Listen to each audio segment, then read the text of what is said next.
Hello आज चाहिँ म ज्योमेट्री सर्कलको के प्रब्लम्सहरु सल्भ गर्न गइरहेको छु भाइ जुन चाहिँ नै हाम्रो क्वेशन नम्बर 4 को ए जुन चाहिँ जनरल सेक्सनको पोर्सन्सहरु रहेको छ सायद तपाईहरुले स्क्रिनमा क्वेशन देखिसक्नु भएको छ र होला र त्यसमा क्वेशन सुरु गरिहालौं है त in the adjoining figure the radius of the circle OX equals to 13 centimetre and the length of the chord XY equals to 10 centimetre find the length of XP find the distance of the chord from the centre of the circle यसमा चाहिँ हेरौं त फर्स्टमा हामीलाई के छ in the adjoining figure the radius of the circle radius of the circle भन्ना साथ ओरिजिनबाट हाम्रो सर्कमफरेन्समा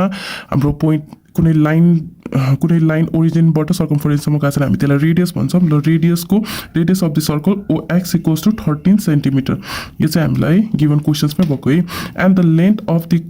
कर्डको लेन्थ यानी कि XY चाहिँ हाम्रो लेन्थ अफ कर्ड XY चाहिँ हाम्रो कति छ 10 सेन्टिमिटर छ भनेर भनेको छ है यो चाहिँ मैले मुनि लिएर गर्दै है अनि find the length of XP को चाहिँ के गर्नुपर्ने लेन्थ फाइन्ड गर्नुपर्ने र हामीलाई यो थाहा छ कि कुनै पनि लेन्थ अफ परपेन्डिकुलर यानी कि हाम्रो एउटा सर्कलको एउटा थ्योरम छ नि है हाम्रो त्यसमा चाहिँ थ्योरम अनुसार the perpendicular drawn from the centre of this circle to a chord bisect the chord भनेर हाम्रो एउटा के छ थ्योरम छ है त्यो थ्योरमबाट ओरिजिनबाट यो कर्डमा चाहिँ नै हामीले जुन लाइन ओरिजिनबाट पास गर्छौं त्यो चाहिँ हाम्रो चाहिँ बाइसेक्ट हुन्छ यानी कि दुवैलाई इक्वली डिस्ट्रिब्युट हुन्छ भनेर भनेको है XP जति छ PY पनि त्यति नै हुन्छ यानी कि XY 10 सेन्टिमिटर छ भने XP चाहिँ हाम्रो कति हुने भयो ठ्याक्क हाफ हुने भयो है र त्यसको लागि चाहिँ सोलुसनतिर लागिहालौं है फर्स्टमा चाहिँ सोलुसन हाम्रो गिवन कति छ given radius OX equals to 13 centimetre अनि length of chord length of the chord हाम्रो कति छ 10 सेन्टिमिटर र अब हामीले चाहिँ के भन्न सक्छौं XY चाहिँ नै ट्वाइस अफ XP भनेर भन्न सक्छौं है now XY equals to twice of XP चाहिँ के हुन्छ ट्वाइस हुन्छ XY हाम्रो कति छ 10 सेन्टिमिटर छ 2 into XP त हामीले फाइन्ड गर्नु छ XP equals to 10 divide by 2 भनेको 5 सेन्टिमिटर अब हामीसँग XP चाहिँ हाम्रो आइसकेपछि यो 5 सेन्टिमिटर भनेर आइसकेपछि OP फाइन्ड गर्नलाई त हामीलाई केही प्रब्लम किनभने राइट एंगल ट्रायंगल भनेर भन्न सक्छ पाइथागोरस थ्योरमको हेल्पबाट OP फाइन्ड गर्न सकिन्छ है find the length of XP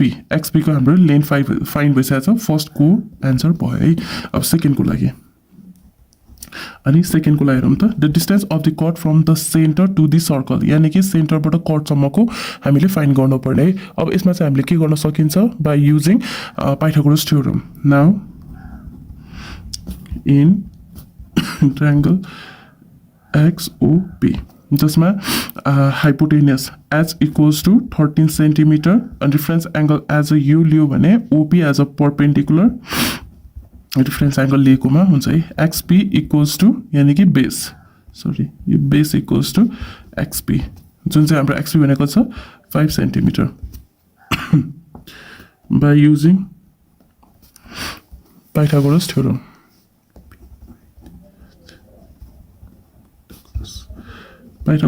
अनुसारले H² equals to P² plus B² जसमा हामीले OP फाइन्ड गर्नला छ हाइपोटेन्युस भनेको हाम्रो कति छ 13 को स्क्वायर इक्वल्स टु P भनेको OP हामीलाई फाइन्ड गर्नुपर्ने किनभने length distance of the chord from the centre त्यो फाइन्ड गर्नुपर्ने छ त्यसैले OP को स्क्वायर प्लस बेस भनेको XP भनेको 5 को स्क्वायर 13 स्क्वायर भनेको 169 अनि अर्को चाहिँ हाम्रो equals to OP square plus 5 जा 25 or 169 minus 25 equals to OP square 16 minus 29 भनेको 144 equals to OP square OP भनेको कति भयो रुट अन्डर गर्दाखेरि 12 सेन्टिमिटर यो चाहिँ कति भयो distance of the chord from the centre of the circle कति रहेछ 12 सेन्टिमिटर यो भयो हाम्रो क्वेशन नम्बर 4 को A को लागि सोलुसन भने 4 को B को लागि क्वेशन हेरौं त 4 को B को लागि यहीबाट सुरु गरौँ है त 4 को B मा हाम्रो क्वेशन रहेको छ यो रहेको छ हाम्रो 4 को B को लागि क्वेशन है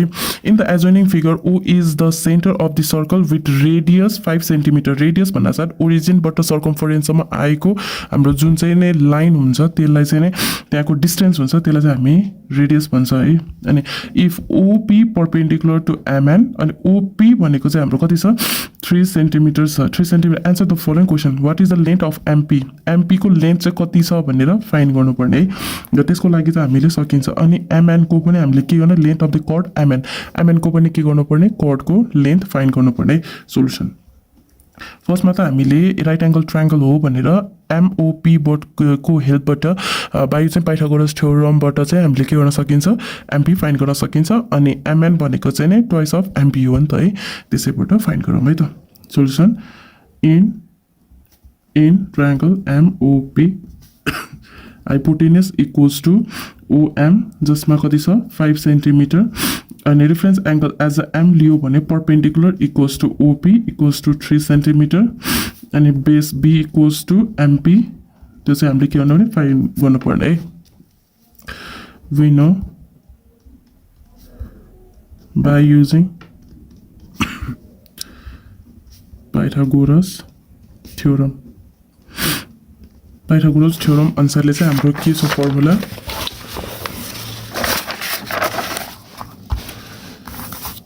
by using Pythagoras theorem अनुसारले h square equals to p square plus b square h square भने हामीसँग के छ h square भनेको 5 square equals to p square भनेको 3 centimeter 3 square plus b square or 5 5s are 25 equals to 3 3s are 9 plus b square or 25 minus 9 equals to b square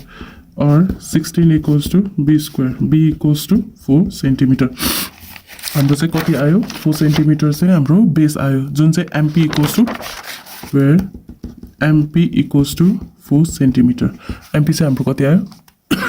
4 centimetre है अब हामीले length of the chord पनि MN पनि find गर्नु छ now त्यो भनेको MN यानी कि length of the chord equals to twice of MP हुन्छ 2 into MP भनेको 4 यानी कि यहाँबाट निकालेको छ 4 to 8 सेन्टिमिटर हाम्रो चाहिँ लेन्थ अफ द कर्ड कति आयो hence length of the chord MN equals to 8 centimetre यो चाहिँ हाम्रो कति आयो 8 सेन्टिमिटर चाहिँ हाम्रो लेन्थ अफ द कर्ड आयो यो भयो हाम्रो 4 को B को लागि सोलुसन अब 4 को C मा हेरौँ त 4 को C को लागि है त 4 को C को लागि क्वेशन्स यो रहेको छ हाम्रो क्वेशन नम्बर C को लागि हेरौँ त find the length of the chord which is at the distance of 9 centimetre from the centre of the circle of diameter 30 centimetre हामीले length of the chord find गर्नु छ which are at a distance of 9 centimetre from the length of the chord which are at a distance 6 centimeter from the center and diameter of the हाम्रो circle चाहिँ 30 centimetre दिएको छ है ल पहिला यसमा चाहिँ फिगर बनाऊँ है एउटा यतिकै अहिले चाहिँ नि यो पेन्सिलले बनाएन डट पेनले नै बनाइदिएँ है एउटा सर्कल छ लेन्थ अफ द कर्ड चाहिँ फाइन्ड गर्नु छ लेन्थ अफ द कर्ड भनेको यो हुन्छ है हाम्रो इफ यहाँ सेन्टर छ भने which is at the distance of 9 centimetre from the centre यानी कि हाम्रो डिस्टेन्स चाहिँ कति छ 9 centimetre from the find the length of the chord यो फाइन्ड गर्ने which is at a distance of 9 centimetre from the centre of the circle अनि हाम्रो डायमिटर चाहिँ हाम्रो कति छ यो डायमिटर चाहिँ 30 सेन्टिमिटर है डायमिटर 30 सेन्टिमिटर भनेको चाहिँ हाम्रो चाहिँ नै अब यता हेरौँ त यहाँ ओरिजिन छ ओरिजिनबाट हाम्रो कुनै सर्कमफरेन्समा जानु भनेर भनेको चाहिँ रेडियस हो र फुल यहाँसम्म दुईटा गएको छ भने त्यसलाई डायमिटर भन्छ है र इफ हामीले यहाँबाट इमेजिनरी लाइन एउटा तान्यो भने एउटा राइट एंगल ट्रायंगल बन्छ नि त है अब यहाँ ओरिजिनबाट यहाँ सर्कमफरेन्ससम्म जति लेन्थ छ ओरिजिनबाट यहाँसम्म पनि त्यति नै लेन्थ हुनुपर्छ किनभने यो रेडियस हो भने यो पनि रेडियस नै हो है हामीसँग यो गिभन छ भने यो फाइन भ्याल्यु अनि यो चाहिँ हाम्रो के ट्वाइस हुन्छ है अब यसमा चाहिँ लेट गरौँ है 30 सेन्टिमिटर यसमा A लेट गरौँ B लेट गरौँ C लेट गरौँ अनि यसलाई D लेट गरौँ ठीक छ अलि फिगर सानो भयो है सोलुसन फर्स्टमा चाहिँ हाम्रो डायमिटरको कुरा गरौँ त diameter D equals to 30 centimetre अब हामीलाई के फाइन्ड गर्नु छ radius R equals to D by 2 यानी कि 30 by 2 भनेको 15 सेन्टिमिटर ठीक छ अब हाम्रो रेडियस आयो AB को हाम्रो कति आयो नाउ फ्रम फिगर है फिगरबाट चाहिँ नि AB भनेको हाम्रो चाहिँ कति आयो 15 सेन्टिमिटर अनि हाम्रो AD चाहिँ कति आयो AD इक्वल्स टु 9 सेन्टिमिटर हामीले BD चाहिँ के गर्नुपर्ने फाइन्ड गर्नुपर्ने है अनि लास्टमा BC पनि फाइन्ड गर्नु छ Now, by using Pythagoras theorem, Pythagoras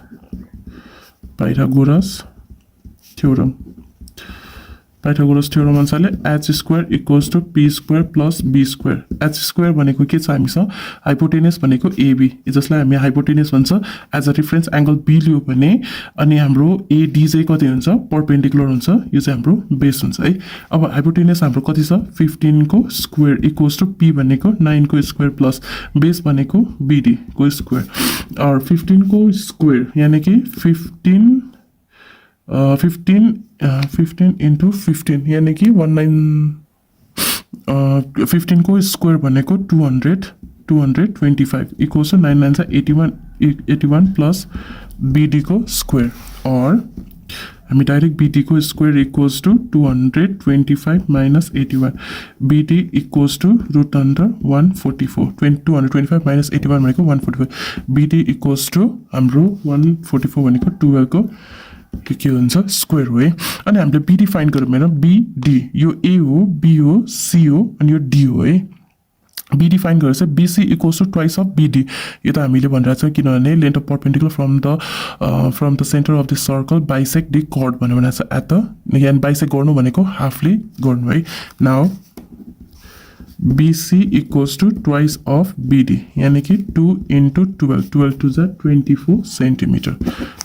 यो भयो हाम्रो 4 को C को लागि सोलुसन. अब हामी चाहिँ 4 को D मा जाउँ है त. 4 को D को लागि हामीसँग क्वेशन्स रहेको छ. 4 को D को लागि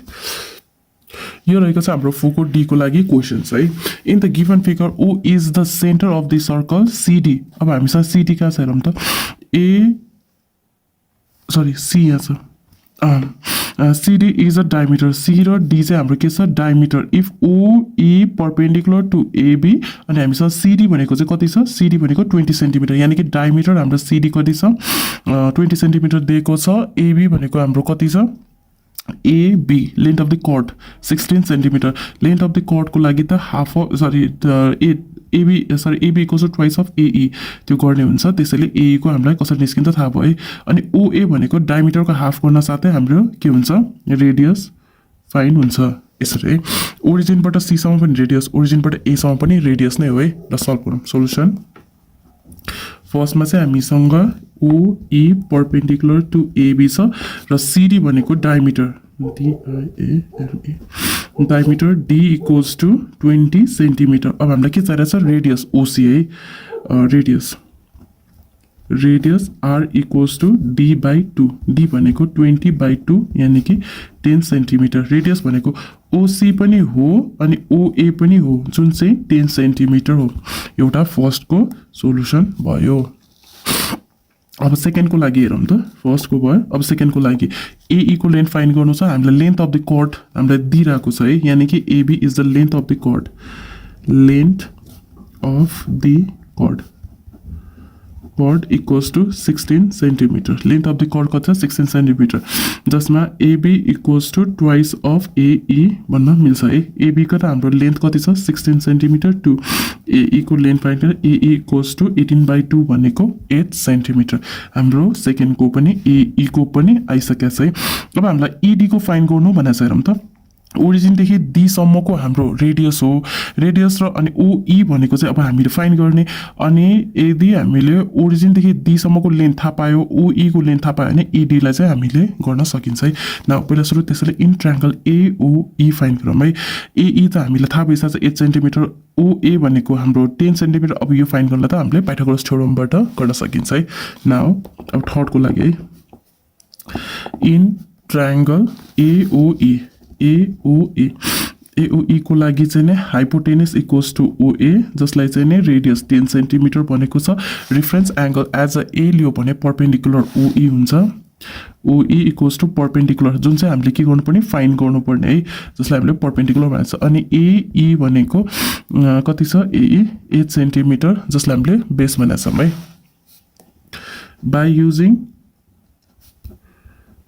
पाइथागोरस थ्योरम जसमा h square equals to p square plus b square और h स्क्वायर भनेको 10 को स्क्वायर, p भनेको OE को स्क्वायर, बेस भनेको 8 को स्क्वायर, 10 को स्क्वायर भनेको 100 minus 8 is 64 equals to OE को स्क्वायर 100 माइनस 64 भनेको 36 06 OE स्क्वायर और OE भनेको 6 सेन्टिमिटर OE भयो है। अब अघि नै पनि मैले भनेको थिएँ है, अब हामीलाई OE को लेन्थ थाहा भयो, OD को लेन्थ थाहा भने OD इक्वल्स टु हामीले के गर्नु छ, OD equals to OE plus ED गर्न पाउँछ है। OD भनेको नाउ यानी कि again OD equals to OE plus ED, जसमा OD भनेको हाम्रो कति छ हेरौँ त। OD भनेको हाम्रो रेडियस हो है, radius 10 centimetre equals to OE भर्खर निकालेको 6 सेन्टिमिटर प्लस ED चाहिँ हामीलाई फाइन्ड गर्नु छ, और 10 माइनस 6 इक्वल्स टु ED भनेको कति रहेछ 4 सेन्टिमिटर। 4 सेन्टिमिटर चाहिँ के निस्क्यो लेन्थ अफ ED। यो भयो हाम्रो 4 को D को क्वेसन्सको सोल्युसन्स भयो, र यो रहेको छ हाम्रो आजको क्वेसन नम्बर 4 को लागि सोल्युसन्स, र बाँकी अरू सोल्युसन्स चाहिँ नेक्स्ट अर्को पार्टमा आउँछ। र आजको लागि चाहिँ यति भन्दै थ्याङ्क यू सो मच भन्न चाहन्छु मेरो भ्युअर्सहरूलाई, र नेक्स्ट अर्को पार्टमा चाहिँ भेटौँला। Thank you so much, see you in the next video, bye by.